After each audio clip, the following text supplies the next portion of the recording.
Aujourd'hui, la mer est calme, comme souvent sur cette plage de la Grande Motte. Difficile pour les baigneurs d'imaginer qu'il puisse y avoir le moindre danger. Mais il y a un an, en plein été, la Méditerranée est devenue incontrôlable. Des vents forts, des courants puissants, et parmi ceux qui s'aventurent dans l'eau ce jour-là, Charlotte, dont la vie a failli basculer. Viens voir maman, viens. Regarde. C'était où ça? Quand on était à la mer? Hein? T'arrivais pas? Il est 17 h lorsqu'elle décide de prendre un dernier bain avec sa fille aînée. Il y avait des bateaux. J'ai voulu nager en fait un peu. Et j'ai eu une première vague qui m'a poussée vers le large.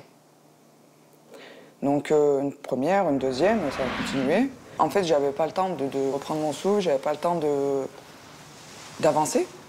Parce qu'à chaque fois, les vagues, elles me ramenaient vers le large, là-bas.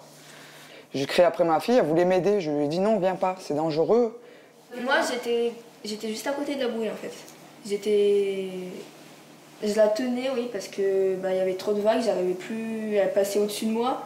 Donc je coulais, en gros. Et après, j'ai juste entendu quand elle m'a dit « Va chercher papa ». Mais quand j'ai vu qu'elle était en danger, j'ai appelé une dame à côté de moi. Cette voisine providentielle parvient non sans mal à ramener Charlotte sur la plage. Une fois sur le sable, c'est une infirmière en vacances elle aussi qui prend le relais et lui prodigue les premiers soins. Elle m'a sauvé la vie, oui.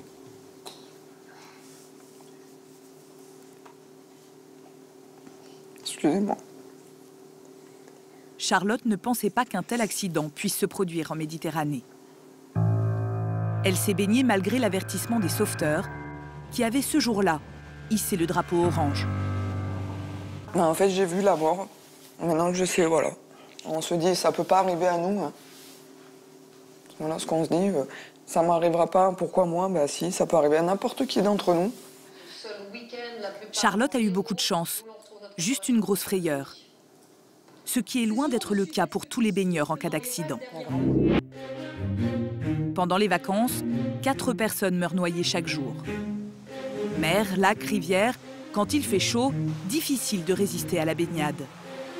Sauf que le danger est bel et bien présent. Et la majorité des accidents a lieu hors des zones de surveillance. Alors comment lutter efficacement contre ces noyades et profiter pleinement de l'été, en toute sécurité?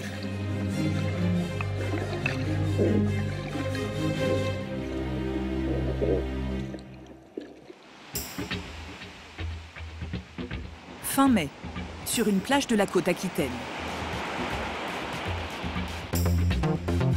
Ils ont quitté leur camion d'intervention et leurs uniformes pour suivre un stage intensif de 5 jours.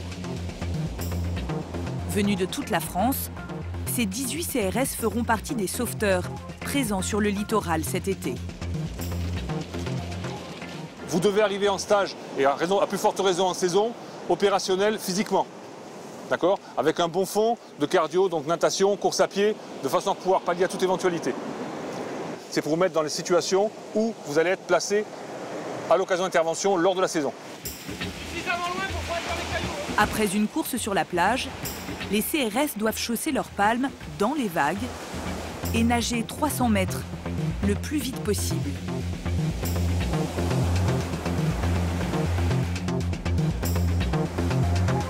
Allez. Voilà. Sur le ventre. Faites pas de sauvetage sur le dos. La prochaine fois, il y aura peut-être une victime. Faut y aller. Cet exercice de mise en condition physique, ils devront le pratiquer tous les matins de l'été, avant l'ouverture de la plage. C'est épuisant, ouais. Aujourd'hui, en plus, il y a de la mer quand même, il y a des vagues. Donc aujourd'hui, c'est quand même assez épuisant. Après, c'est la sortie d'eau qui est importante. Vous avez combien de temps que vous faites ça? Une vingtaine d'années. Allez, nageur de pointe, c'est parti. Allez. Si on leur demande un tel niveau, c'est que face à l'Atlantique, aller sauver un baigneur en train de se noyer est extrêmement physique. Il faut même utiliser un filin. On ramène les gens avec le sauveteur à la victime, avec un filin, pour éviter qu'ils repartent avec le courant. On les emmène à la noyade si on tire n'importe comment. C'est très efficace mais très technique le filin. Ah, vous remarquez que le groupe qui tire le filin, il se déplace avec le groupe de victimes. C'est-à-dire qu'on ne tire pas dans l'axe fortement où ils se sont mis à l'eau. On va jouer avec le courant, on va tirer dans le sens du courant, jamais à contre-courant. On va se faire aider par les vagues et par le sens du courant pour ramener. Pour sortir la victime de l'eau, ils ne sont pas trop de 4. Encore. On le tourne. Allez, on le tourne. Allez, bien, allez, bien. Les sauveteurs prodiguent ensuite les premiers secours. Des gestes sûrs et bien rodés. Les CRS qui sont sur les plages sont sélectionnés tous les ans sur leur niveau. Alors ceux qui sont sur la plage sont entrés sur le volet parce qu'ils ont des tests de sélection très physiques à effectuer. Ils ont beaucoup d'expérience, c'est-à-dire que tous les ans, ils reviennent. La moyenne d'âge de nos chefs de poste, chefs de plage est de 16 ans de plage, la moyenne. L'été dernier, sur les plages de France où il y avait des CRS, il n'y a eu aucun mort.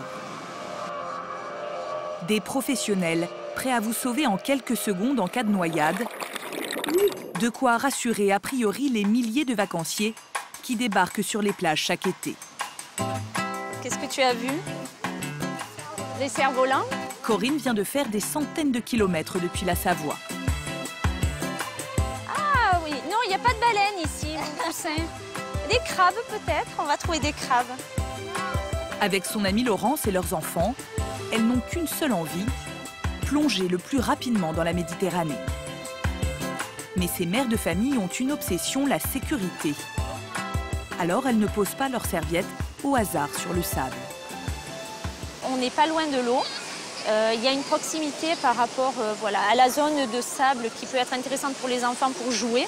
On peut les surveiller facilement. Ils peuvent venir et repartir à l'eau voilà, sans qu'on soit inquiet, sans qu'on ait soucis qu'ils se perdent. Laurence se baigne exclusivement en zone surveillée et choisit toujours de s'installer à proximité d'un poste de secours. La présence des CRS sur cette plage la tranquillise. Pour moi, c'est important qu'ils soient présents. Ce sont des personnes qui sont formées pour toutes, je pense, les situations un peu de danger ou extrêmes, ou aussi bien. Et puis pour secourir les gens aussi bien dans l'eau que si quelqu'un se sent mal sur la plage. Donc oui, c'est important. Alors que son fils est en train de jouer au bord de l'eau, les CRS sont justement appelés par des baigneurs qui viennent de ramener une femme sur la plage. En quelques minutes à peine, les secours s'organisent. Les sauveteurs font venir l'hélicoptère du SAMU alors qu'ils tentent de réanimer la noyée.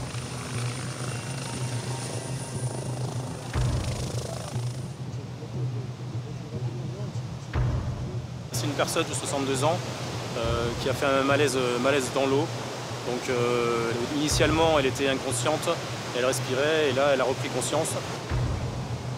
Hors de danger, la victime est évacuée en quelques minutes. Si les sauveteurs n'avaient pas été présents sur la plage, il aurait fallu donner l'alerte et attendre l'arrivée des équipes de secours. Un temps d'intervention beaucoup plus long. De précieuses minutes qui auraient pu être fatales à cette femme. Mais cette surveillance des plages est limitée. À des horaires restreints et sur des distances courtes, 800 mètres maximum pour chaque poste. Quant aux CRS prêtés par le ministère de l'Intérieur, ils sont de moins en moins nombreux. 471 seront présents cet été sur le littoral, alors qu'ils étaient plus de 700 il y a 12 ans. Aujourd'hui, la majorité des surveillants de baignade ne sont pas des professionnels.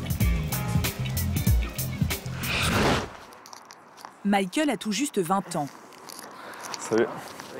Sans emploi, Salut.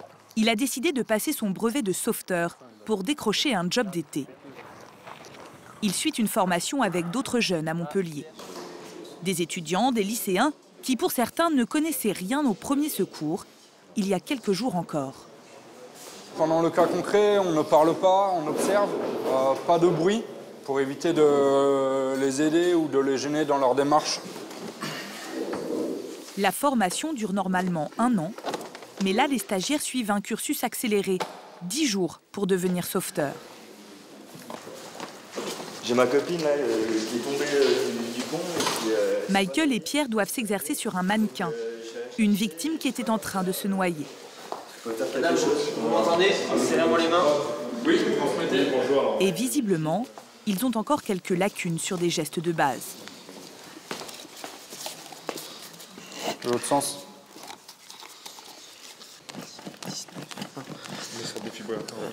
Et le massage cardiaque fait tiquer le formateur.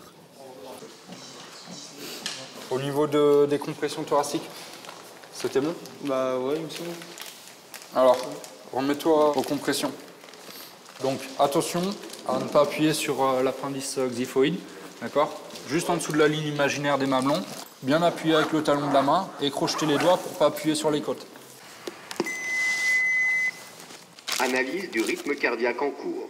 Ne pas toucher le patient. Ils ne sont pas tout à fait prêts et la plupart reconnaissent ne pas vouloir en faire son métier. Je le fais pour trouver un job d'été et voilà. C'est sympa comme job d'été? Ouais, c'est plus sympa que de faire la planche. Tous sont de très bons nageurs. Mais Michael et les autres stagiaires doivent apprendre maintenant à ramener une victime sur le rivage. Et là encore, c'est loin d'être évident. Tu vas le prendre maintenant en prise au noyer, tu sais, en passant le bras sous l'aisselle, avec la main là, joue contre joue. D'accord? Ouais, vas-y. Voilà, ça c'est la prise réglementaire. Ensuite, alors vous faites très attention, bien sûr, de ne pas lui mettre la main sur le cou, pas lui mettre la main sur la bouche, d'accord? Pas la main dans les yeux, non plus pour lui mettre tenir la tête en arrière. Cette personne, elle est traumatisée, d'accord? C'est un gros traumatisme, hein, la noyade, quand même. Donc, on ne doit absolument pas générer plus de traumatisme qu'il en a, d'accord? Dans 5 jours, Michael passera l'examen final. Peu de risque de le rater, 98% des stagiaires obtiennent leur diplôme. Mais en 2 semaines, ces sauveteurs amateurs seront-ils prêts à intervenir en cas de noyade? Voilà, on l'allonge, on va chercher sous les aisselles. Non, non, regarde, tu le redresses, tu le prends comme ça sous les aisselles et là, tu le tires. Si vous mettez 30 jeunes frais moulus, vous les formez et vous les jetez dans un poste, là, vous risquez la catastrophe, hein, d'accord? Il y a un apprentissage, comme dans tous les métiers. Il faut limer un peu pour pouvoir apprendre à travailler, quoi, hein, voilà. C'est ici, à 7, que Michael, l'apprenti sauveteur, va faire ses débuts. C'est une des plus grandes plages de l'Hérault. Ici, l'été, 4 à 6 000 personnes se baignent chaque jour. Pour les surveiller, pas de CRS, mais 29 sauveteurs civils, 3 professionnels seulement et 26 jeunes saisonniers. On a beaucoup moins de vagues et moins de vent qu'hier. Hier, on avait un gros vent sud avec pas mal de courant. Là, aujourd'hui, il va falloir... C'est au poste central que Michael fait ses premiers pas. Sous la houlette de Joyce, 21 ans, qui a déjà 2 étés de surveillance derrière lui. Le début de saison est calme. Trop calme au goût de Michael. J'attends que ça, qu'il y ait une intervention, voir vraiment comment ça se passe, si c'est ce que j'imaginais, si j'arriverai à me gérer, etc. Et voilà. Tiens, je vais te filer la radio, tu vas partir en patrouille. Tu prends avec toi ton masque, tes palmes et ton tuba. Ouais. Bon, prévention, tu passes derrière chaque crique. Le jeune homme a 400 mètres de sable à surveiller. Seul, il part patrouiller, concentré sur tout ce qu'il a appris en formation. J'observe, je regarde un peu les gens, j'analyse un peu là où il y a beaucoup de monde, s'il y a des jeunes qui sautent des rochers, combien il y a de personnes dans l'eau. Puis je regarde les enfants aussi, je surveille souvent les enfants. Il faudrait que tu ailles voir au bassin 3 un monsieur avec un stand-up et lui dire qu'il ne fasse pas de stand-up dans la zone de surveillance. Merci. Cet homme a utilisé une planche en plein milieu d'une zone de baignade. Il aurait pu heurter un nageur. Bonjour, excusez-moi. C'est vous qui utilisez les... Ah, mais c'est pour ça que je suis sorti, il y avait des montres, je suis sorti. Ça marche, en fait, ouais. Moi, on m'a envoyé pour faire un rappel. C'est interdit dans la zone de baignade, juste. Ouais, c'est pour ça que tout à l'heure, j'y suis allé et j'ai vu qu'il n'y avait personne. Et dès qu'il y a des gens qui sont arrivés, je suis sorti. Ça marche. La commune de Sète embauche des jeunes comme Michael depuis 5 ans. Bonjour, ça va? Ça va bien, oui. Très bien, ça fait C'est longtemps. François Comène, le maire, qui a pris cette décision. Les pompiers qui surveillaient auparavant la plage lui coûtaient trop cher. Avec les saisonniers, il a fait quelques économies. L'État ne verse aucune aide aux stations balnéaires. Alors il assume son choix. Et on ne me donne pas de moyens, vous savez, c'est moi qui utilise les moyens que les Sétois me donnent. C'est l'argent du contribuable et moi j'ai l'obligation de faire en sorte de dépenser au mieux, au plus juste, les finances publiques qui sont fournies par les Sétois. Cet été, la commune va dépenser un peu plus de 250 000 € pour la sécurité des vacanciers. Sur le terrain, chaque mairie fait donc comme elle veut, comme elle peut. Et face au manque de moyens humains, certaines n'hésitent plus à prendre des mesures radicales pour réduire le risque d'accident. Comme dans le département voisin de l'Aude. Sur la plage de Fleury, ce sont des pompiers qui assurent la surveillance des baigneurs. Ici, l'été, quand le vent du sud-est se lève, la mer est particulièrement agitée. Qu'est-ce que vous allez faire? Alors là, on va tester la zone des courants, afin de tester les courants, donc, pour savoir si la zone va être dangereuse ou pas. Ces vents modifient le fond de la mer, en le creusant, créant des bosses de sable qui gênent le passage de l'eau. Sur notre zone de bain, nous avons la plage et avec différents bancs de sable qui se créent surtout l'hiver lors des coups de mer. Quand l'eau arrive, il y a des vagues qui se créent, l'eau arrive au bord mais ne peut pas repartir directement. Donc nous avons des gros courants latéraux et lorsque l'eau peut repartir vers le large, elle s'en va et ça nous crée un gros courant d'arrachement. Un baigneur, s'il est pris dans ce courant d'arrachement, est donc entraîné vers le large. Alors, quand le vent souffle à plus de 30 km/h, Cédric et son équipe se jettent à l'eau pour repérer les endroits les plus risqués. Puis, une fois revenus sur le sable, ils déterminent la zone de baignade autorisée ce jour-là. Bon, donc là on va mettre en place la zone restreinte. Donc à partir du chenal. Donc à fanion bleu, Là. Et on va en mettre un deuxième, donc au niveau de la deuxième poubelle bleue. C'est là où il y a le moins de courant. Voilà. La zone de surveillance est fortement réduite, de 800 mètres à 50 mètres de large seulement. Au-delà, le vacancier se baigne à ses risques et périls. Pour signaler le danger, les sauveteurs hissent ensuite le drapeau jaune ou orange, ce qui permet une certaine souplesse. C'est beaucoup mieux que de mettre un drapeau rouge qui sera pour les gens qui viennent en vacances beaucoup plus contraignant et ils vont beaucoup moins bien l'accepter que si on met drapeau jaune avec une zone plus petite certes, mais qui sera quand même autorisée et surveillée. Depuis que ce système a été mis en place à Fleury il y a une dizaine d'années, il n'y a plus eu un seul mort par noyade les jours de grand vent. Alors cet été, le préfet a demandé à toutes les communes de l'Hérault d'adopter le même dispositif. Les courants inattendus, les vents violents. La mer, même si elle est tentante, reste un élément incontrôlable. Et bien souvent, il suffirait d'être averti pour connaître le bon comportement à adopter face au danger.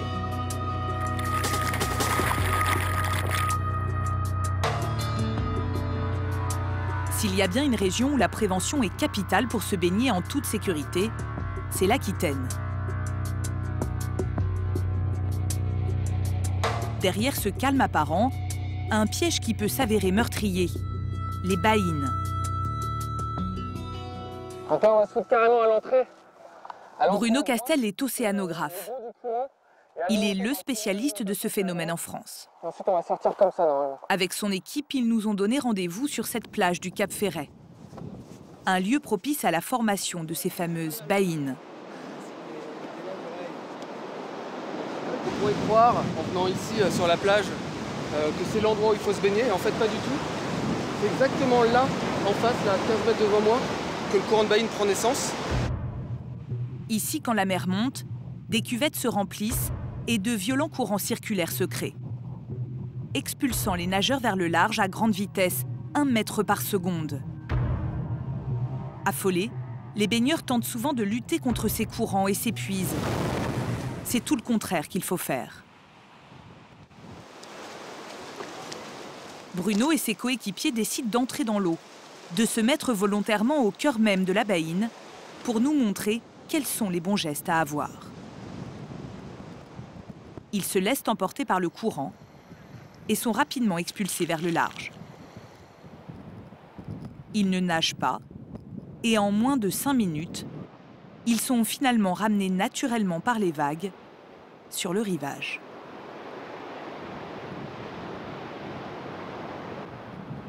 Donc là, vous avez vu, on a été 2 à être pris dans le courant de baïne. Et puis finalement, au bout de quelques minutes, sans rien faire, juste en se laissant flotter, les vagues nous ont portés jusqu'à ce banc de sable, là où on avait pied, sans rien faire.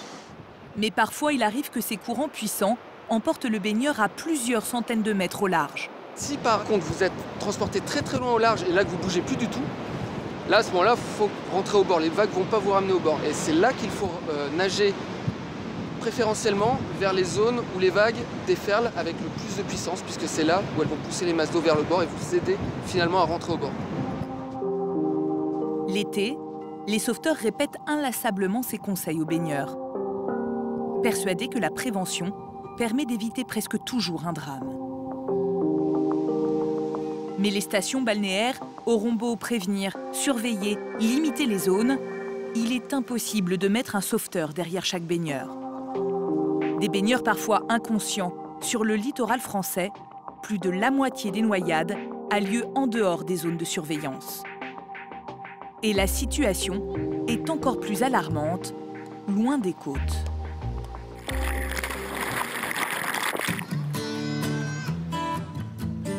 Las de batailler pour trouver une place sur la plage, de nombreux Français préfèrent désormais se baigner en rivière. Se détendre en toute liberté, dans un décor brut. Dans le Gard, quand la chaleur s'abat sur la campagne, l'appel de l'eau est irrésistible. Il est tout rose. Qu'est-ce que tu veux, Chloé? Aujourd'hui, Fanny, Nicolas et leurs 2 enfants s'apprêtent à partir se baigner avec un couple d'amis. La mer est à 2 heures à peine, mais ils préfèrent aller nager au calme. Claquettes. Le charme de la rivière, c'est pouvoir être à l'ombre, sous les arbres, pique-niquer, entendre l'eau qui coule. Qu'est-ce que tu aimes bien, la rivière? On va attraper des poissons dans l'eau. L'eau est pas trop froide? Non. Ils partent pour le département voisin, passer la journée à Vallon-Pont d'Arc. Sous cette arche naturelle classée, aux portes de l'un des plus beaux sites touristiques de France, les gorges de l'Ardèche.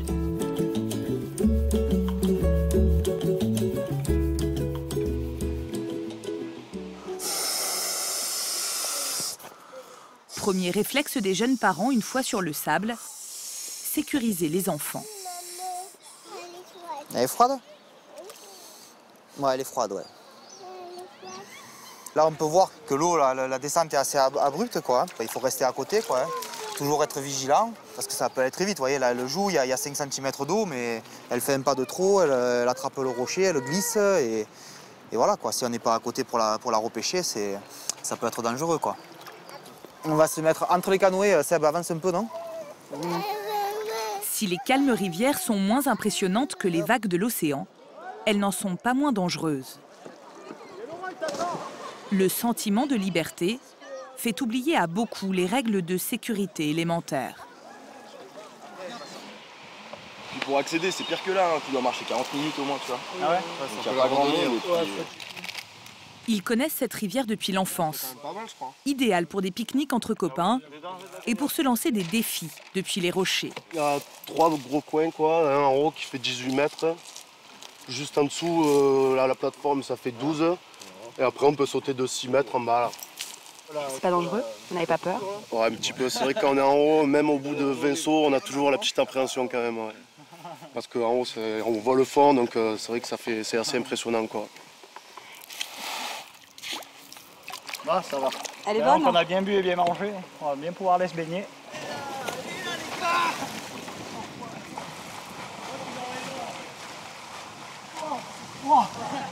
Ici, l'eau est à 15 degrés à peine, ce qui n'empêche pas Mathieu et ses amis de vouloir entamer leur série de sauts.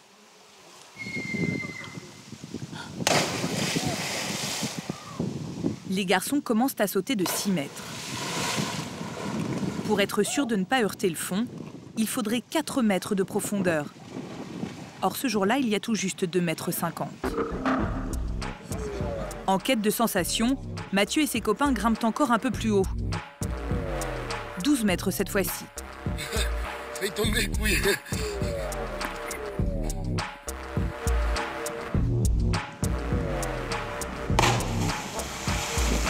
Ces garçons ne semblent absolument pas mesurer le danger.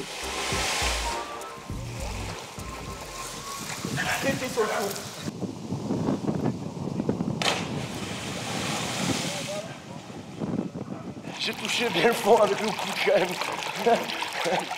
Mathieu s'en amuse, mais il aurait pu sérieusement se blesser sur le fond rocheux. Et ce n'est qu'après plusieurs sauts qu'il se décide enfin à estimer la profondeur. Un peu le fond. Il y a 2 mètres, quoi. Il y a 2 mètres, 2,50 mètres. Vérifie le fond après avoir déjà sauté 3 fois. Ouais, pour voir à peu près combien il y avait, mais je sais que ça le fait, quoi, mais c'est vrai qu'il faudrait vérifier avant, ouais. Ce jour-là, aucun d'entre eux ne sera blessé. Mais en cas de problème, impossible d'être secouru rapidement. Une fois sur 3, la noyade est fatale.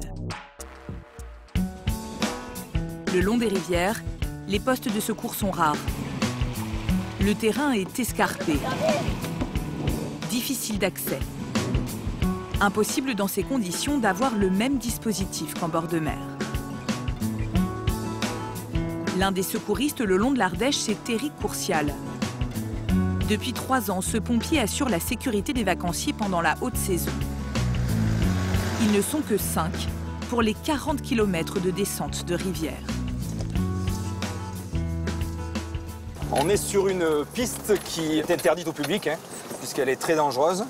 Et elle nous sert exclusivement à nous lorsqu'on a besoin de descendre un médecin ou du personnel en renfort sur le poste.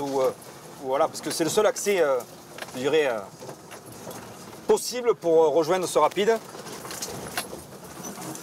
Plus d'une demi-heure pour descendre cette piste de 2 km jusqu'au lit de la rivière.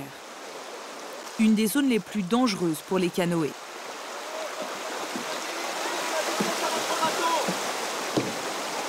Avec ses collègues, il concentre la prévention ici, dans ce rapide, pour éviter que les vacanciers se retrouvent pris au piège. La prévention, c'est leur mission principale. Enfilez vos gilets de sécurité, messieurs, avant de franchir le rapide. La première règle à respecter, le port du gilet de sauvetage, obligatoire. Ça vous permet en cas de choc contre un rocher de flotter à la surface de l'eau. Donc du coup, votre tête elle sent en dehors de l'eau, vous ne vous noierez pas. Et nous on peut vous secourir d'une façon beaucoup plus simple, le temps qu'on arrive sur les lieux. Voilà, alors que la personne qui n'a pas de gilet et qui se cogne un rocher qui perd connaissance, elle coule. Et là c'est la noyade assurée. Ces touristes tchèques vont avoir droit à un petit rappel à l'ordre. Good morning, anyone speak French? No? Okay, I'm going to speak English. There is some rules to go in the water in Ardèche, okay? You can go to the water, but always with your jacket life. Okay? You have? Yes. Okay. So you must put your jacket life every time on the water for your life. Okay, it's an obligation. Mais visiblement, les recommandations du pompier ne semblent avoir aucun effet. Les gilets de sauvetage restent à l'arrière du kayak. Or, c'est bien souvent lorsque les bateaux se retournent que les drames surviennent. La dernière qu'on a fait l'année dernière, on n'a pas pu sauver la personne parce qu'elle avait le pied coincé dans un rocher qui était 1 mètre sous l'eau, et son pied restait coincé dessous. Et personne n'a pu la dégager. Avec la force du courant, ses camarades à côté n'ont pas pu le dégager. Et les pompiers sont arrivés vite, mais trop tard pour le sauver. Dans l'Ardèche, 3 personnes sont mortes noyées l'été dernier. Des drames qui se sont produits loin de la surveillance des pompiers. Alors comment renforcer la sécurité des vacanciers? Nous avons donné rendez-vous aux maires des communes concernées. Devant le développement du tourisme en rivière, pourquoi ne pas signaler plus le danger? Du moment qu'on signale qu'il y a un danger, en qualité de maire, notre pouvoir de police, on est quelque part obligé de faire cesser ce danger. Alors on fait comment? On le reconnaît. On reconnaît qu'il y a un danger. Donc on a dans l'obligation de le faire cesser. Ça c'est la vraie question. Est-ce qu'on a intérêt à prendre des arrêtés ou est-ce qu'on n'a pas intérêt à les prendre? Exactement. C'est là où on est. Pour qu'on ne se mette pas en porte-à-faux. C'est pas qu'on veuille libérer notre responsabilité. On fait comment?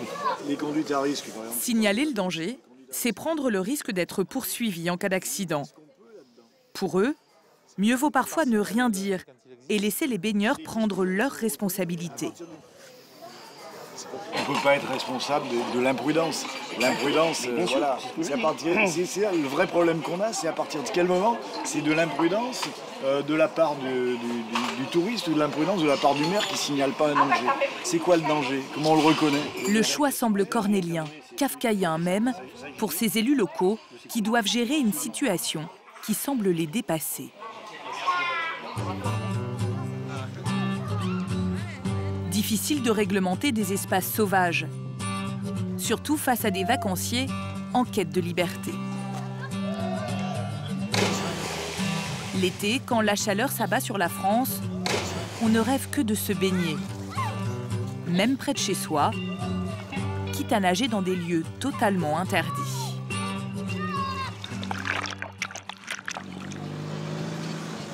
Beaumont-sur-Oise, en banlieue parisienne. Au cœur de cette cité HLM, Christopher, 19 ans, Jamel, 20 ans et Alain, 18 ans. Ces 3 amis ont grandi ici. Cette année, ils ne partiront pas en vacances, comme un tiers des franciliens. Depuis l'enfance, ils ont l'habitude d'aller se baigner à 2 pas de chez eux, sur une propriété privée. Le grillage qui a été démonté. Donc à chaque fois qu'ils le remettent, voilà, on le redémonte après pour rentrer. Un grillage pour empêcher l'accès à ce site industriel qui appartient à une cimenterie. Et ben voilà, voici notre petit paradis à nous, juste à côté. L'eau, elle est magnifique. C'est une ancienne carrière de calcaire abandonnée dans les années 60, comblée au fil du temps par des nappes d'eau souterraines. Ici, comme eux, ils sont des centaines à se baigner chaque été, malgré l'interdiction clairement affichée aux 4 coins du site par le propriétaire. C'est ici nos vacances, notre petite île à nous. C'est gratuit, c'est à côté de chez nous, et on se retrouve tous ensemble, on trouve qu'on peut plus s'amuser ici qu'à la piscine quand même. À la piscine, on peut pas courir tout ça, et là on peut faire ce qu'on veut, des saltos, sauter comme on veut. Ouais. Une eau cristalline qui est pourtant dangereuse. À 1 mètre des berges seulement, le fond du lac chute brutalement. Jusqu'à 30 mètres de profondeur par endroit. 3 personnes sont mortes noyées l'été dernier. Il y en a qui viennent mais ils savent même pas du tout nager, il y en a. C'est vrai. Il y en a qui, une fois, en fait. Là, Jordi, là. Jordi. Et ouais, la dernière fois, il était là, il était au bord, il savait pas nager, hop. Bam, il était parti vers le fond, il y a un copain à moi qui est parti le récupérer, tout ça, et voilà quoi. Comme vous voulez, les gars. Vas-y. 1, 2, 3. Elle est froide. Le préfet du Val d'Oise a pris un arrêté interdisant formellement l'accès au site sous peine d'une amende de 38 €.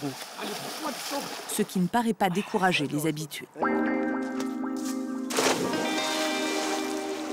En France, la lutte contre les noyades semble se gérer au cas par cas.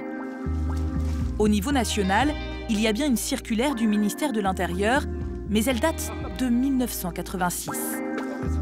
Un texte vieux de près de 30 ans que les équipes de secouristes aimeraient bien voir être réactualisé.